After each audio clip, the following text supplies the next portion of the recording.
The breakthrough, deep within the mountains of Colorado, hidden from prying eyes, was a government-funded laboratory known as Project Genesis. Officially, it was a biotechnological research facility focused on studying DNA sequencing. In reality, Project Genesis aimed to crack the code of human evolution itself. Dr. Adrian Vaughn, the project's lead scientist, had spent years working on what he called the Genesis strain, a virus capable of manipulating human DNA. The goal was to push humanity forward, accelerating the evolutionary process to create a race of superhumans. But as with all powerful tools, it had the potential to work in reverse. For years, the virus was confined to the lab, tested on cells and animals under strict conditions. However, one night, a containment breach occurred.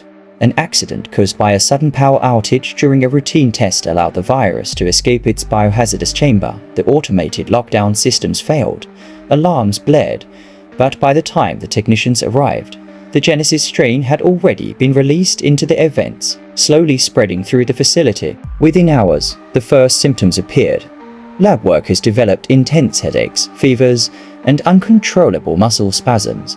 Then, their bodies began to change. Some found themselves growing stronger, faster, and more mentally sharp. Their senses sharpened, bones elongated, muscles bulged. These people experienced what seemed to be a leap forward in evolution, a glimpse of the future human. But for others, the mutation had a more horrifying effect. Their bodies twisted and contorted in pain. They became slower, less coordinated, and their minds regressed to something primal.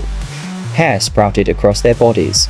Their posture hunched, and their vocalizations devolved into guttural grunts. They were devolving into primates. Dr. Vaughn and his team watched in horror as their colleagues either evolved into hyper-intelligent beings or devolved into ape-like creatures, incapable of human speech or reasoning. The virus had split in two, producing unpredictable effects. Vaughn frantically searched for a way to contain the virus before it spread beyond the facility, but it was too late. One of the evolved, who now had the strength and agility far beyond human limits, smashed through the reinforced lab doors, allowing the infected to escape into the wilderness. The virus spread rapidly through the nearby towns and cities, jumping from person to person. Some victims woke to find themselves gifted with extraordinary abilities, heightened intelligence, telepathy, and perfect physical prowess. But for others, the change was a nightmare. Communities soon became divided between the evolved, the devolved, and the uninfected. The evolved began forming new societies. Driven by their superior intellect and abilities, they envisioned a world where only the fittest would survive, viewing themselves as the next step in human evolution. Meanwhile, the devolved roamed the forests and cities, banding together in packs, driven by primal instincts for survival. The world teetered on the edge of collapse as chaos spread.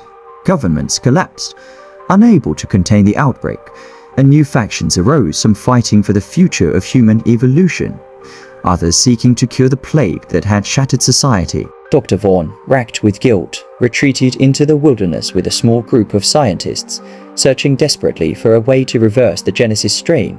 But with every passing day, more people were transformed, and the line between the human, the evolved, and the beast grew ever thinner. In time, the Earth itself became a battleground between these three species. The uninfected, struggling to survive in a world that no longer belonged to them.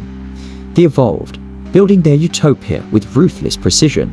And the devolved, who had claimed the ruins of the old world as their hunting grounds. And at the center of it all, the Genesis strain continued to spread, rewriting the very fabric of humanity's future one mutation at a time.